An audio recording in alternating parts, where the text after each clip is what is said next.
윤석열 대통령이 구속 전 피의자 신문을 받고 다시 서울구치소에 돌아왔습니다. 네, 구속영장 발부 여부는 이르면 오늘 밤이나 내일 아침까지는 결정이 날 걸로 보이는데요. 관련 내용 김성수 변호사와 함께 살펴보겠습니다. 어서 오세요. 안녕하세요. 예, 안녕하십니까. 오늘 오후 2시가 조금 넘어서 시작된 윤석열 대통령 구속 전 피의자 신문, 그러니까 영장실질심사가 이제 7시가 채 되지 않아서 끝이 났습니다. 한때 역대 최장 기록도 세울 수 있다는 얘기도 나왔는데 우선은 5시간 만에 끝이 났거든요. 이전 박근혜 전 대통령 실질심사 때보다도 좀 적은 시간이 소요됐고요. 우선은 예상보다 일찍 마친 배경에 대해서 어떻게 보십니까? 예, 일단 박근혜 전 대통령 이제 사례를 말씀 주셨습니다. 그때 당시가 이제 2017년 3월경에 진행이 됐었고 8시간 40분 정도가 이제 신문기일이 진행이 됐었습니다. 예. 그렇다 보니까 이번에도 그 정도로 시간이 소요될 것이 아니냐 이런 이야기가 나왔었는데 이번 같은 경우에는 일단은 한 4시간 50분 정도라고 볼 수가 있지 않습니까? 예. 그렇기 때문에 이게 조금 짧은 것이 아니냐 이런 이야기도 나올 수가 있는 것인데 이 사실관계가 좀 다르다고 볼 수가 있습니다. 예. 박근혜 전 대통령 같은 경우에는 그때 당시에 이 형사적인 이 혐의에 대해서도 사실관계가 굉장히 여러 가지 사건이었고 죄명도 굉장히 여러 건이었거든요. 그런데 이번 윤석열 대통령 같은 경우에는 일단은 죄명은 이 직권남용 그리고 또 내란죄 이 두 가지로 죄명이 나뉘지만 실질적으로 사실관계 자체는 이 하루에 이 12월 3일에 있었던 이 사건과 그리고 그 전후에 이 관련 사실관계 이것들로 이제 볼 수가 있기 때문에 아무래도 사실관계가 조금 더 적다라고 볼 수가 있는 것이고 그렇기 때문에 이런 법리적인 주장에 대해서도 아무래도 이 검찰 측과 그리고 이제 이 변호인 측 간에 주장할 수 있는 사실관계에 대한 이런 주장 부분도 아무래도 조금 더 적다라고 볼 수가 있기 때문에 그렇기 때문에 지난 박근혜 전 대통령의 이런 사례보다는 짧다라고 볼 수가 있는 것이고 그러니까 애초에 박근혜 전 대통령 때 사례보다는 짚어보고 얘기를 나눠볼 이 사안 자체가 좀 적었다는 얘기군요. 예, 맞습니다. 예. 예, 그렇기 때문에 그런 부분들이 있어서 일단은 이 정도의 시간이 소요됐다라고 볼 수가 있고 이렇게 한 가지 사실관계에 대해서 4시간가량 이렇게 이야기를 했다는 것을 보면 오히려 이 부분에 대해서는 굉장히 자세하게 양측 다 주장을 이제 이야기를 했었고 실제로 그리고 윤석열 대통령이 직접 이제 발언한 부분도 있다라고 하지 않습니까? 그렇기 때문에 그런 부분에 시간까지도 소요가 되다 보니 아무래도 시간이 조금 한 가지 사건임에도 불구하고 꽤 길었다 이렇게 볼 수 있는 것 같습니다. 네, 오늘 영장실질심사에서 공수처 검사 측이 먼저 70분 동안 PPT로 구속 필요성을 설명했고 이후에 윤 대통령 측 변호인인 김홍일, 송혜연 변호사가 마찬가지로 PPT로 70분 동안 설명을 했습니다. 구속영장 발부 여부에 가장 큰 영향을 미치는 쟁점은 지금으로서 뭐라고 보세요? 예, 아무래도 일단 구속의 사유가 무엇인지를 제가 설명을 드려야 될 것 같습니다. 예. 이 이제 형사소송법을 보면 70조에 이 구속의 사유에 대해서 명시를 하고 있습니다. 그 첫째로 가장 중요한 전제가 되는 것이 죄를 범하였다고 의심할 만한 이 상당한 사유가 있어야 됩니다. 이 부분에 대해서 일단 소명이 돼야 되는 것이 전제가 되는 것이고 그리고 나서 3가지 요건 중에 한 가지 요건이라도 충족이 돼야 됩니다. 이 3가지 요건이 이 주거가 일정치 않을 것이거나 아니면 도주의 우려가 있거나 아니면 증거인멸의 우려 이 3가지 중에 한 가지가 반드시 충족이 돼야 되는 것이거든요. 그렇다 보니까 일단 공수처 측에서는 윤석열 대통령이 이 죄를 범했다, 이 내란죄라든지 직권남용죄를 행사하였다 이렇게 지금 할 수 있는 의심할 만한 상당한 이유를 소명하기 위해서 사실관계에 대해서 관련자들의 진술이라든지 또 이때 당시 CCTV라든지 이런 것들이 있지 않습니까? 예. 이런 것들을 최대한 제출했을 것으로 보이고 그리고 또 한 가지로 이 증거인멸이나 도주의 우려가 있다라는 이 부분에 대해서도 재판부를 설득해야 되기 때문에 현재까지 지금 체포영장의 집행 과정이라든지 또 그리고 비아폰이나 이런 걸 이제 압수를 아직 하지 못했지 않습니까? 예. 그렇기 때문에 이런 부분들에 대한 사실관계를 최대한 이제 현출을 함으로써 이 부분에 대해서 증거인멸이나 도주의 우려가 있다 이렇게 이야기를 했을 것으로 보이고 이 변호인 측에서는 이에 반박해서 오히려 이런 부분들에 대해서 지금 이렇게 주장을 하고 있지만 이것이 증거인멸이나 도주의 우려가 있다라고 보기 어렵다라든지 이런 부분을 이제 주장을 했을 가능성이 높을 것으로 보입니다. 예. 예. 양측이 동일하게 비슷하게 70여 분간의 PT를 하는 것으로 오늘 실질심사가 진행이 됐는데 우선 저희가 이제 구속영장 실질심사 등에 대한 얘기를 평소에는 많이 다루지 않았다 보니까 실제로 이렇게 구속 전 피의자 신문 때 PT 같은 진행 방식이 좀 흔한 일인지 그리고 이 70여 분의 시간은 얼마나 많은 시간이 투자된 건지 궁금한데요. 예, 일단은 이 구속영장 실질심사가 어떻게 진행되는지를 설명을 드리겠습니다. 네. 이게 인신구속사무 처리에 관한 예규 45조에 명시가 되어 있습니다. 예, 이 부분 피의자 신문 절차는 다음 각호의 순서로 진행이 됩니다. 일단 첫 번째로 진술 거부권을 고지하게 됩니다. 이 부분 이제 당사자에게 진술을 거부할 수 있는 권리가 있음을 고지를 하는 이 절차가 있는 것이고 인정신문이 있습니다. 이 인정신문이라는 것은 이 당사자가 출석한 사람이 실제 당사자가 맞는지를 확인하는 이런 절차라고 볼 수가 있습니다. 그리고 다음으로 구속영장 청구서에 기재된 범죄 사실 그리고 구속 사유를 고지하는 겁니다. 이게 이제 검찰 측에서 고지를 하는 것이고 재판부에 이 사람이 지금 이러한 범죄 사실을 했고 이런 부분이 있기 때문에 구속을 해야 된다라고 일단 고지를 하는 겁니다. 그리고 나서 판사가 그러면 이 이야기를 들은 다음에 피의자에 대해서 신문을 하게 됩니다. 예. 신문이라는 것은 이 이제 검찰 측에서 주장하는 사실관계가 있지 않습니까? 그럼 이런 사실관계에 대해서 실제 사실이 맞는지를 물어볼 수가 있는 것이고 또 도주나 증거인멸 이런 부분에 대해서도 이제 사실관계 주장을 했을 텐데 이에 대해서도 뭐 가족관계가 어떻게 됐는지 현재의 직업이 어떤 것인지 이런 것들 다 파악을 하는 그런 과정이 있거든요. 그렇다 보니까 이 신문 과정을 거치게 되는 것이고 그 다음에 만약에라도 이게 당사자뿐만이 아니라 제3자에 대해서도 신문을 해서 이 부분도 참고해야 되는 부분이 있다라고 한다면 제3자가 현장에 오는 경우도 있습니다. 그런 경우에는 판사가 제3자에 대해서도 신문을 할 수 있는 그런 절차가 있고 그 다음에 검사 및 변호사가 그 변호인이 의견을 진술하게 됩니다. 이 의견 진술 과정에서 말씀하셨던 이 PPT가 있었던 것으로 보이는데 이것이 어떤 이제 목적으로 사용이 되는 것이냐면 결국에는 이 양측 다 재판부를 설득해야 되는 일이거든요. 그렇다 보면 이 이야기로만 하는 것보다는 서면으로 제출하는 것이 낫고 서면으로만 제출하는 것보다 이 PT를 통해서 실제로 이렇게 보여주면서 이야기를 하는 게 더 설득을 할 수 있고 더 이해를 쉽게 할 수 있습니다. 그렇다 보니까 이런 중요한 사건에서는 PT를 정리해서 가는 경우가 일반적이다라고 볼 수가 있는 부분이고 그리고 70분씩 했다는 것 자체가 결국에는 이 사실관계 자체는 하나의 사실관계라고 할 수가 있겠지만 이 부분에 대해서 법리적으로 성립될 수 있는 이런 부분들에 대한 세세한 사실관계를 다 증명을 하고 설명을 하고 이 부분에 대해서 어떠한 증거가 있다 이런 것들을 설명해야 되기 때문에 그런 부분들에 관해서 아무래도 굉장히 많은 시간이 소요됐다라고 볼 수가 있는 것이고 그리고 이렇게 의견 진술을 다 마친 다음에 피의자가 의견 진술을 하는 이 과정을 통해서 결국엔 신문기일이 종결이 되는 것인데 지금 보도가 나오는 것을 보면 피의자의 의견 진술로 이 윤석열 대통령이 마지막에도 종결 전에 5분 정도 이야기를 더 했다라는 이야기가 나오지 않습니까? 예. 그렇기 때문에 이 부분이 이제 마지막 의견 진술이 있었고 신문기일이 종결되었다 이렇게 이제 설명드릴 수가 있는 겁니다. 네, 지금 마지막에 윤 대통령 5분 동안 발언도 했고 40분 동안 그 이전에 직접 변론하고 종료 전 5분간 최종 발언을 했습니다. 비상겸 선포의 정당성을 설명하면서 이를 내란죄로 처벌할 수 없다는 입장을 직접 밝힌 걸로 전해졌는데 이렇게 직접 출석을 해서 변론을 한 점 발부에는 어떤 영향을 미칠까요? 네. 이전에는 좀 출석을 하지 않겠다 이렇게도 알려지기도 했거든요. 예, 맞습니다. 기존에는 일단 윤석열 대통령 측에서 서울중앙지방법원에 이 영장을 청구한다면 구속영장을 청구한다면 그때는 직접 출석을 하겠다라고 이야기를 했었고 서부지법에 지금 현재 영장이 청구된 거지 않습니까? 그렇다 보니까 서부지법의 심사에는 출석하지 않겠다라는 의견을 보였다 이렇게 지금 이야기가 나왔었습니다. 근데 실제로 오늘 출석을 하겠다라고 이야기가 나왔거든요. 그렇다 보니까 이에 대해서 어떠한 이제 고민을 했을 것인가가 저희가 이제 봐야 되는 부분일 수가 있고 이 부분에 대해서 이 원칙적으로 이 수사라는 것은 이 사람이 지금 법이 있는지 없는지 그 법을 위법하게 한 부분이 있는지 없는지를 파악하는 과정에 있는 그런 과정이라고 볼 수가 있고 이 재판을 받고 확정된 선고가 나오기 전까지는 일단 이 사람이 무죄 추정의 원칙이 있는 겁니다. 그리고 특히나 그렇기 때문에 수사는 불구속 수사가 원칙이거든요. 그런데 이 불구속 수사의 원칙에 예외로 구속 수사를 하기 위해서는 어떠한 요건이 있는 부분이 있어야 되는 것이고 그런 부분에 대해서 특히나 억울한 피해자가 발생하지 않도록 하기 위해서 구속을 하기 위한 이 영장 발부에 있어서는 피해자 이야기도 들어보기 위해서 이 신문 기회를 준다라고 볼 수가 있습니다. 예. 그렇다 보니까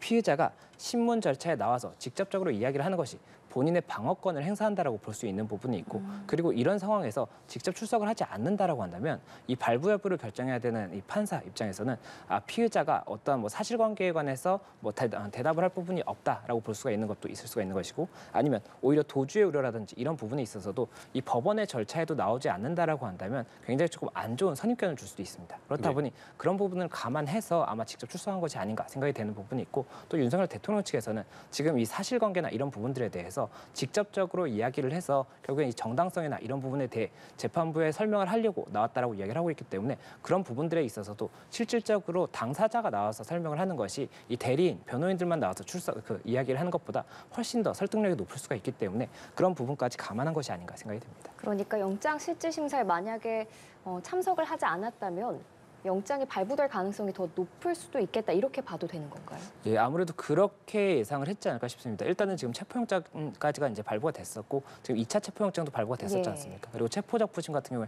기각이 됐죠. 이렇다 보니까 윤석열 대통령 측에서는 어떠한 변화가 없다라고 한다면 구속영장 같은 경우도 발부될 가능성이 더 높다라고 예상을 한 것이 아닌가 생각이 되고 그렇다면 이 부분에 대한 변수를 두기 위해서는 윤석열 대통령이 직접 출석을 해서 이 재판부에 이 자신의 입장이라든지 사실관계에 대한 답변을 함으로써 자신들의 본인들의 주장에 대한 신빙성을 높이는 그런 방안을 검토한 것이 아닌가 생각이 듭니다. 그리고 현재 지금 공수처에서도 검사가 6명이 지금 출석을 했다라고 하고 또 이제 변호인 같은 경우도 8명이 출석을 했다라고 하지 않습니까? 그러면 제가 알기로는 변호인은 거의 지금 현재 형사사건의 변호인은 다 출석한 것으로 보이는데 이 부분에 대해서 이제 봤을 때 결국에는 공수처에서도 총력을 다하고 있는 그런 시점이라고 볼 수가 있는 것이고 윤석열 대통령 측의 이 변호인들도 총력을 다했다라고 볼 수가 있는 겁니다. 그리고 윤석열 대통령이 직접 출석을 했다는 것은 윤석열 대통령도 이 부분에 대해서 굉장히 중요한 시점이다라고 판단을 하고 총력을 다했다라고 볼 수가 있는 것이기 때문에 이 부분이 이제 굉장히 중요한 기점이 될 수가 있는 겁니다. 그리고 이 부분이 왜 중요한 것이냐면 지금 현재 윤석열 대통령이 이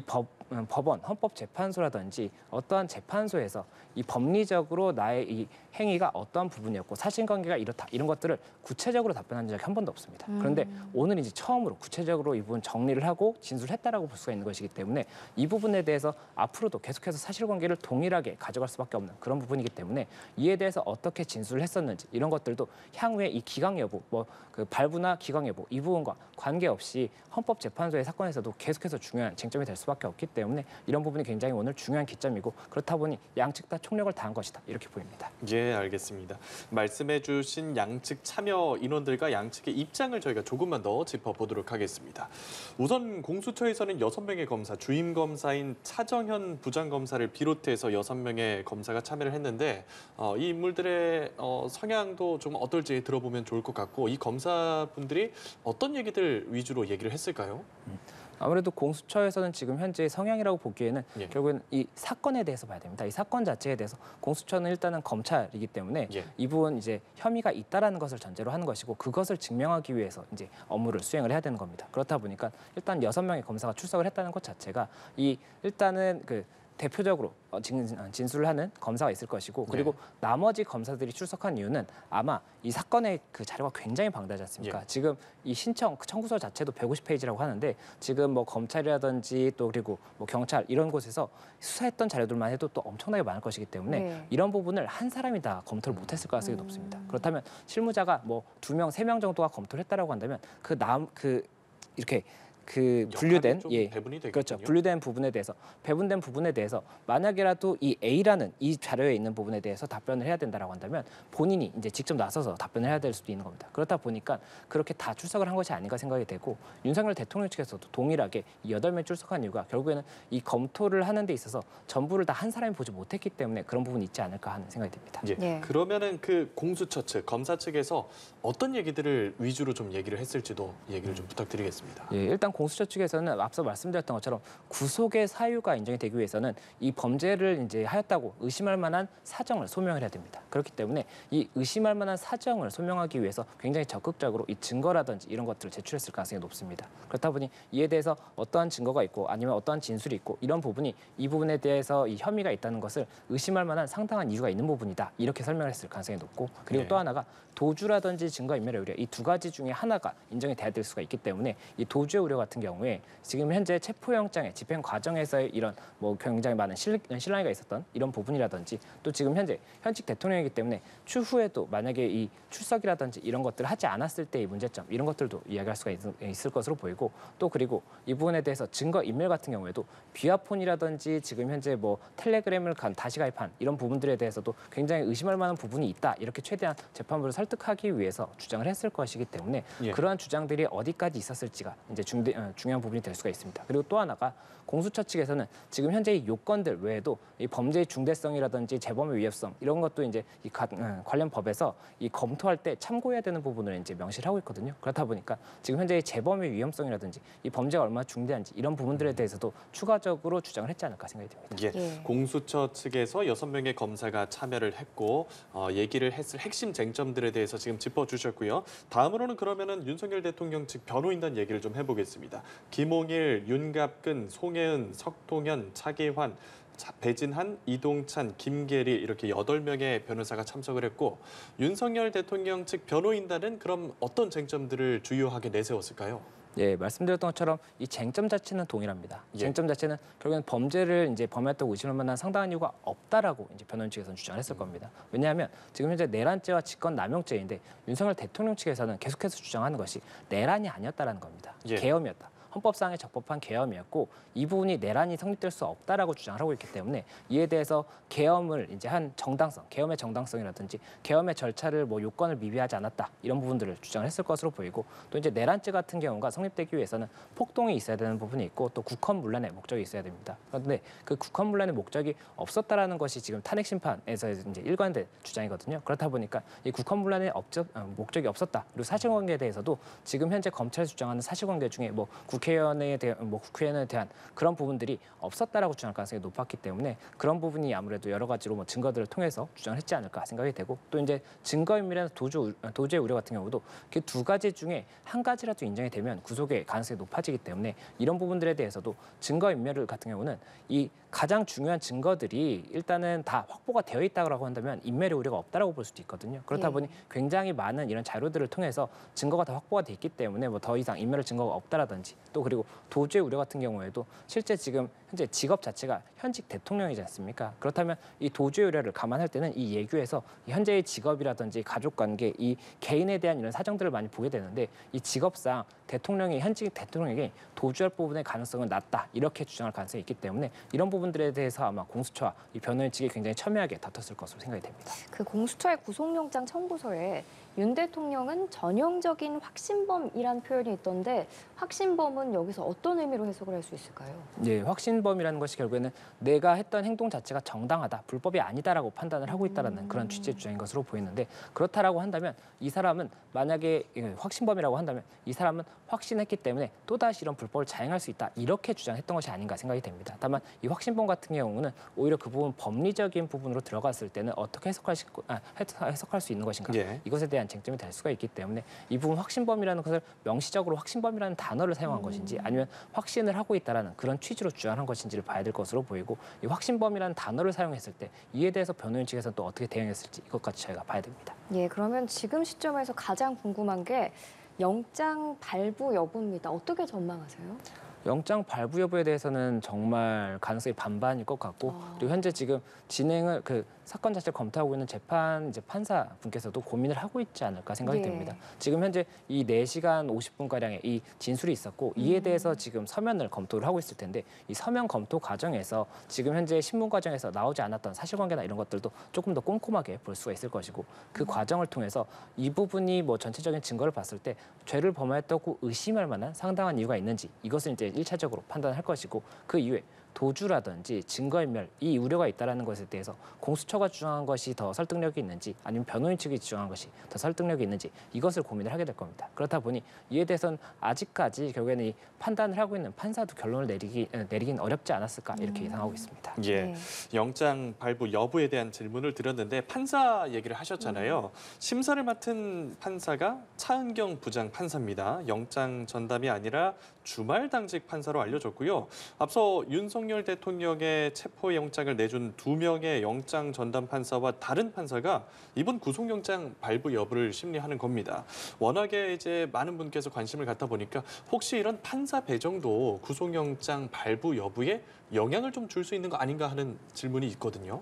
예, 일단 재판부의 판단은 결국에는 법리에 의해서 판단을 하는 것이기 때문에 판사가 누구이냐에 따라서 다른 판단이 나오면 안 되는 것이 원칙이라고 볼 수가 있습니다. 그런데 제가 이렇게 개인적인 생각을 해봤을 때는 결국에는 법리 해석을 하는 이 당사자, 판사가 생각이 다 다를 수가 있지 않습니까? 그렇다라고 한다면 그 부분에 대해서도 어느 정도의 영향은 가능할 수가 있는 것이고 다만 그 부분에 대해서 뭐 객관적인 사실을 인정하는 것을 빼놓는다든지 이런 것이 아니지 않습니까? 그냥 그 판단에 대해서 법리적인 해석을 어떻게 할 것인지는 판사에 따라서도 조금은 다를 수가 있기 때문에 이런 부분들에 대해서는 현실적으로는 차이가 있을 수 있다는 것이 개인적인 생각이고 다만 지금 같은 경우에 뭐 이게 여러 가지 보도가 나오는 것들 중에 뭐 그 과거에는 이런 판단을 했기 때문에 이번에도 이럴 것이다 이렇게 보는 뭐 그런 사례도 있는 것으로 보이는데 이 개개의 사건에 대해서 판단을 하고 그에 따라서 법리를 판단하는 것이지 이게 뭐 과거에 이런 것이 있었기 때문에 이 사람의 성향이 이렇다 이렇게 단정하는 것은 조금 어렵지 않을까 생각이 듭니다. 예, 헌법적 정신과 틀에 입각하는 건 당연한 거고 다만 이제 법리 해석을 하는 성향에 따라서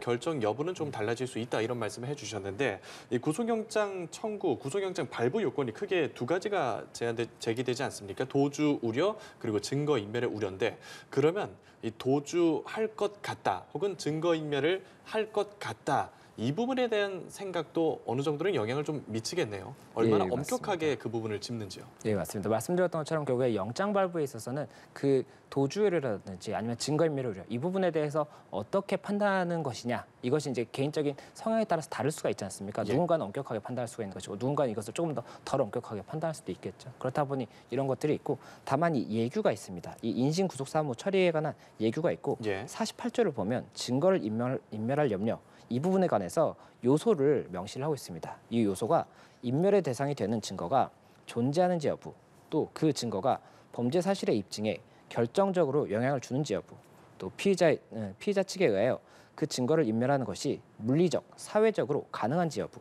또 피의자 측이 피해자 등 증인에 대하여 어느 정도의 압력이나 영향력을 행사할 수 있는지 여부, 이것이 증거를 인멸할 염려를 판단함에 있어서 요소로서 일단 작용해야 된다. 이렇게 명시를 하고 있는 부분이 있어요. 그리고 또 도주의 우려 같은 경우는 49조에 있습니다. 같은 예규 49조에 있는데 이 범죄 사실에 관한 사정에서 범죄의 경중이라든지 태양, 동기, 횟수, 수법, 규모, 결과, 또 그리고 자수 여부 이런 것들을 보게 되고 또 피의자의 개인적 사정으로 직업이 쉽게 포기할 수 있는 것인지 여부, 경력, 범죄에 의존하지 않고도 생계를 유지하였는지 여부 등 이것들 보게 되는 것이 있습니다. 또 약물 복용이나 음주 경력 이런 부분들도 보게 되는 것이고요. 또 피의자의 가족관계 이 부분도 있습니다. 그래서 피의자의 가족관계 같은 경우가 가족 간의 결속력이 있다든지 가족 중에 보호자가 있는지 또 배우자 또는 나이가 어린 뭐 자녀가 있는지 이런 것들을 봐서 이 도주의 우려가 있는지를 판단하게 되는 기준이 있거든요. 또 마지막으로 피의자의 사회적 환경 같은 경우가 있는데 이 경우도 피의자가 지역사회에서 뭐 정착성이 어느 정도 있는지 또 지역사회와 유대가 어느 정도 있는지 이런 것들을 종합적으로 보고 도주를 판단하는 것이기 때문에 예. 이런 요소들이 이제 가만히 될 수 있다라고 볼 수가 있는 것이고 다만 이번 사건 같은 경우는 이 요소에 포함되지 않은 굉장히 특별한 상황도 있을 수가 있기 때문에 아마 그런 부분까지도 종합적으로 검토해서 판단을 할 수가 있는 것이고 다만 이에 대해서 이 판사분의 결국엔 개인적인 판단이 가장 중요한 부분이지 않습니까? 그렇다 보니 이 사법부인 이 판사의 판단이 어떻게 될지가 가장 중요할 것 같습니다. 그러면 만약 구속영장이 발부가 된다면 도주 우려와 증거인멸 우려와 더불어서 범죄 혐의가 어느 정도 소명이 됐다 이렇게 판단해도 될까요? 예, 일단은 만약에 발부가 된다라고 한다면 범죄 혐의를 의심할 만한 상당한 이유가 있다라고 보는 겁니다. 다만 이 부분에 대해서 이 영장이 발부됐다라고 해서 반드시 유죄가 확정된다는 건 또 다른 부분입니다. 예. 그렇기 때문에 이 부분에 대해서는 저희가 구분을 해야지 될 것으로 보이고 다만 이제 발부가 된다라고 한다면 의심할 만한 상당한 이유가 있다라고 볼 수가 있기 때문에 의심을 할 수가 있는 것이지 확정된 것은 아닌 것이고 이 부분에 대해서는 아무래도 공수처 측이 조금 더 유리할 수 있다라는 이제 추측이 나오는 것이 지금 관계자들이 굉장히 많지 않습니까? 사령관이라든지 뭐 경찰이라든지 예. 굉장히 많은데 이 간부들이 다 지금 구속 상태에서 기소가 됐거든요. 예. 그렇다 보면 이 범죄를 이제 범했다고 의심할 만한 상당한 이유를 이렇게 밝힐 수 있는 여러 가지 증거가 있는 것이 아니냐, 그리고 또 관계자들의 진술이 있는 것이 아니냐 이렇게 예상할 수가 있기 때문에 아무래도 이 부분에 대한 쟁점도 굉장히 좀 공수처에게 유리하다라고 한다면 윤석열 대통령이 오늘 나와서 사실관계에 대해서 진술하고 이에 대해서 이제 신문을 했지 않습니까? 문답을 갖췄다고 볼 수가 있는 것인데 이러한 과정에서 재판부가 사실관계가 의심할 만한 부분이 있다라고 볼 것인지 아니면 이 부분에 대해서 또 이게 죄를 범했다고 의심할 정도로 상당하게 이게 소명이 됐다라고 볼 수 있느냐 이렇게 좀 고민을 할 수 있는 부분이 있다라고 한다면 이에 대해서도 변수가 될 수 있는 부분이 있기 때문에 이것까지도 지금 현재 저희가 신문길 내에서 어떠한 사실관계가 구체적으로 밝혀졌는지는 알 수 없는 부분이 있어서 이에 대해서도 저희가 조금 더 지켜봐야 될 것으로 예, 보입니다. 예. 관련자들이 지금 기소가 됐다라고도 말씀해 주셨는데 공수처는 이번 사건에서 기소권이 없는 걸로 알고 있거든요. 그래서 검찰이 기소한다고 하는데 이 수사와 기소의 차이가 뭔지부터 한번 짚어보면 좋을 것 같습니다. 예, 일단 수사 같은 경우는 뭐 고소나 고발이 있지 않습니까? 네. 그렇게 되면 이제 이 사건을 수사할지를 결정을 하게 됩니다. 그리고 수사를 결정을 하게 되면 수사를 하게 되는 것인데 이 사람이 죄를 범했는지에 대해서 뭐 여러 가지 증거라든지 관련자들의 진술이라든지 또 이제 당사자의 진술 이런 것들을 통해서 이 사람이 죄를 범했다고 의심할 만한 부분이 있는지를 확인을 하는 과정이 수사라고 예. 볼 수가 있는 겁니다. 그리고 이 과정을 다 거쳤는데 이 사람이 죄를 범한 것 같다라고 한다면 검찰에서 직접적으로 바로 이제 벌을 내리는 것이 아니지 않습니까? 예. 그렇다 보면 법원에다가 기소를 하는 겁니다. 법원에 이 사람이 이렇게 죄를 저지른 것 같은데 판단을 해주세요라고 법원에 이제 재판을 올리게 되는 것이 기소라고 볼 수가 있는 것이고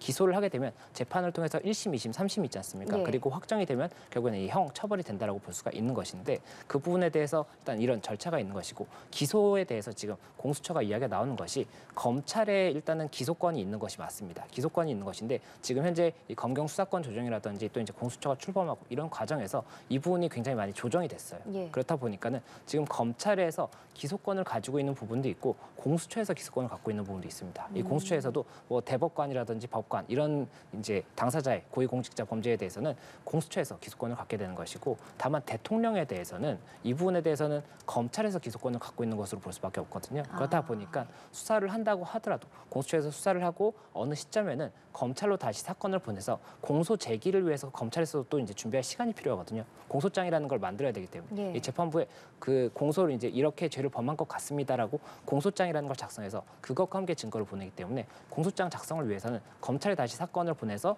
이 정리할 시간을 줘야 되기 때문에 이런 부분까지 조율을 할 수밖에 없지 않을까 이렇게 생각됩니다. 그럼 예. 기소는 구속영장이 발부가 안 돼도 기소는 할 수 있는 건가요? 예, 맞습니다. 이 구속영장 같은 경우는 앞서 말씀드렸던 것처럼 불구속 수사가 원칙인 것인데 이 도주의 우려가 있다든지 아니면 증거인멸을 한다라고 한다면 이 원칙적으로 이 정상적인 수사가 진행이 안 될 수가 있겠죠. 예. 이 당사자가 도망을 갔다라고 한다면 처벌을 할 수가 없는 것이고, 또 이제 증거를 인멸한다라고 한다면 실체적 진실을 밝힐 수가 없지 않습니까? 그렇다 보니까 예외적으로 구속 수사를 통해서 사실관계를 밝히는 그런 과정을 거치게 되는 것인데, 그렇다 보니까 일단은 구속영장 발부 여부와 별도로 만약에라도 구속이 되지 않았다고 하더라도 이 사람이 죄를 범한 것 같다라고 수사기관에서 판단을 한다고 한다면 이에 대해서는 기소를 할 수가 있기 때문에 일단 오늘 구속영장 발부 여부와 관계없이 기소 자체는 아마 이루어질 가능성이 높지 않을까 이렇게 생각이 됩니다. 예. 예. 오늘 윤석열 대통령의 구속영장 실질심사 결과 발표를 앞두고 우선 구속 여부를 판가름할 쟁점들을 먼저 짚어보고 있습니다. 범죄 혐의 소명에 대해 살펴볼 만한 내용 짚어주시면서 관련 인물들이 기소된 상황의 영향, 그리고 기소의 개념에 대해서도 알려주셨고요. 앞서 증거인멸 여부 관련해서 예규 얘기를 좀 해주셨잖아요. 예규 얘기에 나온 게 증거인멸을 물리적으로 가능한지 여부, 또 현재 영향을 끼칠 수 있는지 그 상황 등이 고려될 수 있다 이런 말씀을 해주셨는데, 그러면 지금 윤석열 대통령이 현재 구치소에 위치해 있는 이 상황도 좀 고려될 만한 요소가 되겠군요. 예, 현재는 근데 구치소에 있지만 만약이라도 기각이 된다라고 한다면 다시 관저로 돌아갈 가능성이 높지 않습니까? 예. 그렇다고 한다면 그 관저로 돌아갔을 때의 상황을 판단을 해야 되는 겁니다. 아. 예, 그렇기 때문에 그 부분이 이제 만약이라도 영향력을 행사할 수 있는 그런 예. 부분이 있다라고 판단을 한다면 아무래도 증거인멸이라든지 도주의 우려 이런 부분에 대해서 조금은 더 가능성이 높다라고 판단할 수 있는 사실관계가 될 수가 있는 것이고, 그렇지 않다라고 한다면 이 부분 사실관계에 대해서도 달리 볼 수가 있기 때문에 이것도 굉장히 중요한 부분이라고 볼 수가 있습니다. 그리고 과거 사례들을 봤을 때 이 조금 유력자라고 할 수 있는 사람들에 대한 이런 판단에 있어서 유력자이기 때문에 이 증거인멸의 우려가 있다 이렇게 판단이 된 경우도 있고, 또 유력자이지만 이에 대해서도 뭐 증거인멸의 우려가 있다고 보기는 어렵다 이렇게 보는 사례도 있습니다. 그래서 이에 대해서 공수처에서 어떻게 사실관계를 주장했을지, 또 이제 변호인 측에서 이에 대한 사실관계를 어떻게 반박했을지, 이것이 가장 중요하지 않을까 생각이 됩니다. 지금 탄핵 심판도 진행이 되고 있잖아요. 그렇기 때문에 이 방어권을 보장해야 되는 그 부분도 이번 구속영장 발부에 어떤 영향을 미치게 될까요? 일단 탄핵 심판 자체가 진행되는 것이 맞고, 탄핵 심판을 이제 감안을 한다라고 한다면 이 피의자이자 이 탄핵 심판의 피청구인 윤석열 대통령이 일단은 구속 상태보다는 불구속 상태에서 진행하는 것이 맞기는 할 겁니다. 다만 지금 이 구속영장 발부 여부를 결정함에 있어서는 그런 뭐 사실 현실적인 사실관계 이런 부분보다는 결국에는 이 형사소송법 70조의 구속 사유에 해당하느냐 이 부분만 봐야 되는 것이 맞기 때문에 예. 결국에는 재판부에서는 이러한 뭐 탄핵 심판 이런 사실관계보다는 현재의 구속 사유에서 이 범죄를 의심할 만한 상당한 이유가 있는지, 또 도주나 증거인멸의 우려가 있는지 이 부분에 집중을 할 것이지 탄핵 심판에서의 이런 방어권이라든지 이런 뭐 주장에 대한 그런 부분들을 검토하지는 않을 것 같습니다. 예, 알겠습니다. 오늘 저희가 긴 시간 이제 구속영장 발부 여부와 이 전후 상황들에 대해서 얘기를 하다 보니까 조금은 이제 시청자분들 이해를 위해서 조금은 더 천천히 한번 말씀해 주시면 좋을 것 같아 말씀드리면서, 이제 구속영장 발부 여부 결정이 이르면 오늘 밤 이제 10시가 넘은 시간인데, 혹은 늦어도 내일 아침 7시 전에는 내려질 걸로 보이는 상황입니다. 새벽 중에 결정이 날 수도 있고요. 우선은 뭐 예측해 보기에는 어렵겠지만 변호사님 보시기에는 이전 사례들하고 비교해 봤을 때 언제쯤 결과가 나올 거라 볼 수 있을까요? 예, 과거 이런 영장 사건들을 봤을 때 통상적으로 밤늦게 뭐 11시, 12시 정도나 아니면은 새벽 1~2시 정도에 많이 나왔던 것 같습니다. 그렇기 때문에 아무래도 이번에도 그 정도 시간에 이제 발부 여부가 결정이 되지 않을까 생각이 되고 있고, 다만 굉장히 조금 사실관계에 대해서 많은 이제 판단이 필요한 부분이 있지 않습니까? 예. 그렇다 보니까 1~2시보다도 조금 뭐 1~2시간 정도 더 늦어서 3~4시까지는 조금 더 볼 수 있지 않을까 이렇게도 예상은 되는 상황이기 때문에 그 정도를 저는 예상을 하고 있습니다. 예.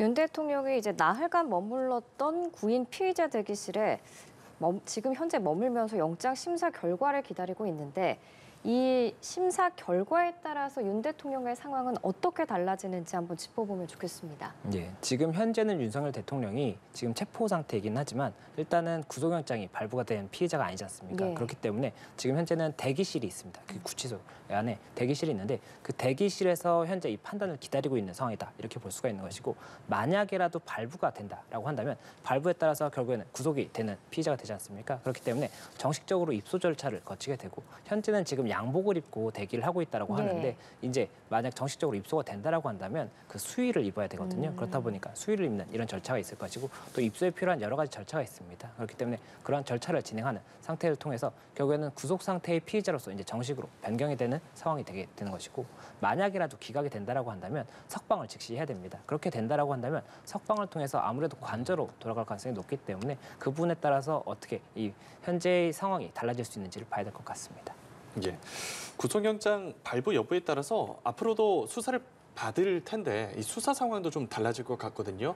결과에 따라서 어디에서 어떤 흐름으로 수사를 받게 되는지도 짚어주시면 좋겠습니다. 예, 현재 수사 같은 경우가 공수처에서 진행을 하고 있고 공수처 수사에 관해서 그 체포 당일에 일단은 진술 거부권을 행사했었죠. 그리고 예. 나서 그 이후에는 출석을 하지 않고 있습니다. 그렇다 보니까 실질적인 조사가 이루어지지 않고 있는 상황인데 만약이라도 영장이 발부된다라고 했을 때 그때도 출석하지 않겠다라고 한다면 그렇다면 강제로 구인할 수 있느냐 아니면 공수처 검사가 이 구치소에 찾아가서 이런 또다시 조사를 진행하려고 노력해 볼 수 있느냐 이것들이 이제 쟁점이 될 수가 있을 것으로 보이고 또 지금 현재 구치소에 있다라고 했을 때 이 공수처와 지금 검찰 측에서 이게 참 원칙적으로는 10일이고 그 다음에 10일을 연장할 수 있는 것인데 예. 체포 기간을 다 포함하는 거거든요. 그렇다 보면 기간이 그렇게 길지는 않습니다. 그렇다 보니 만약이라도 공수처가 이 부분에 대해서 결국에는 계속해서 진술을 받지 못한다라고 한다면 10일을 꽉 채워서 검찰에 넘길 것인지 아니면 그 이전에 검찰에 넘길 것인지도 검토를 해봐야 되는 부분이 있습니다. 그리고 또 한 가지가 만약에라도 검찰에 대해서도 윤석열 대통령이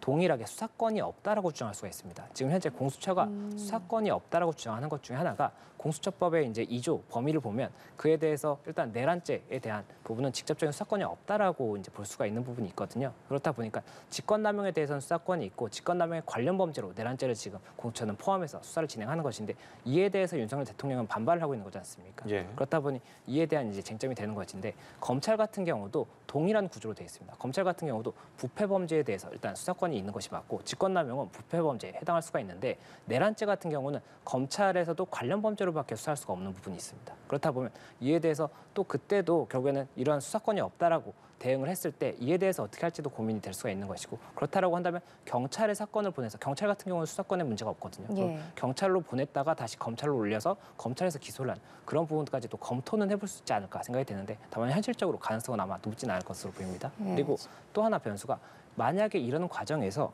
특검이 출범을 하게 되면 이것도 또 쟁점이 됩니다. 아. 지금 현재 만약에 오늘 영장이 발부가 된다라고 한다면 20일 내에 공소 제기 여부를 결정해야 되는 것이 이제 당연한 수순이 됩니다. 20일이 넘는다고 한다면 구속 상태에서 풀어줘야 되기 때문에 그렇기 때문에 20일 내 기소 여부를 결정을 해야 되게 되는 상황이 발생을 하게 되면 오히려 굉장히 사건이 급물살을 타게 되고 굉장히 빨리 진행이 될 수가 있는데 이런 과정에서 만약에 특검이 출범을 하게 된다면 특검법이 통과가 되고 특검의 이제 임명 이런 절차를 통하기 위해서는 굉장히 많은 시간이 소요될 수가 있습니다. 이 특검 자체를 구성하기 위해서 그렇게 되면 구성을 하고 이제 다 완료가 됐는데 이미 기소가 됐다라고 한다면 이 동일한 죄에 대해서 다시 한번 죄를 물을 수 있는 그런 부분은 없거든요. 그렇다 보면 이 특검에 대해서도 굉장히 좀 복잡해질 수 있는 상황이 생길 수가 있기 때문에 여러 가지 변수가 있는 상황이다 이렇게 말씀드릴 수 있을 것 같습니다. 예, 지금 말씀을 해주신 것처럼 만약에 구속영장이 발부돼서 구속이 되면 최장 20일 동안 구금이 가능하잖아요. 그럼 이 20일 동안 공수처랑 검찰이 각각 10일씩 나눠서 수사를 하기로 한 건데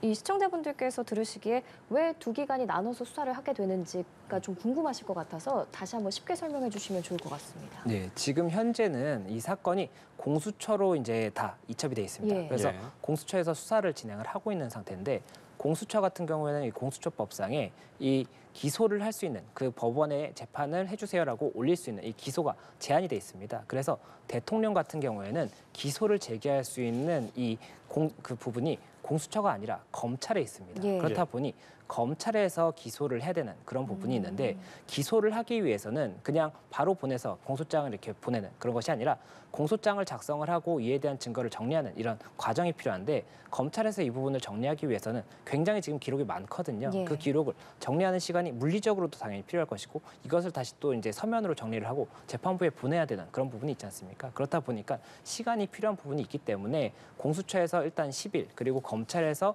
10일 동안 이에 대한 수사를 하고 또 이 부분 공소장 제기를 위한 이런 정리를 하는 그런 시간을 가진 다음에 공소를 제기하겠다. 이렇게 지금 이야기가 됐다라는 이야기가 나오는 것이고 그렇기 때문에 지금 현재 구분해서 기간을 조금 나누고 있다라는 이야기가 나오는 겁니다. 그리고 원칙적으로 형사소송법 203조를 보면 검찰에서 구속할 수 있는 기간은 10일입니다. 체포기간을 네. 포함해서도 10일인 것이고 다만 1차에 한해서 10일을 다시 연장할 수가 있는 것이기 때문에 20일이라는 이야기가 나오는 것이기 때문에 이 부분에 대해서도 원칙적으로는 10일이고 다만 이 부분 법원에서 연장 허가를 해줬을 때 20일이 될 수 있다. 이렇게 저희가 좀 구분해서 보면 좋을 것 같습니다. 예.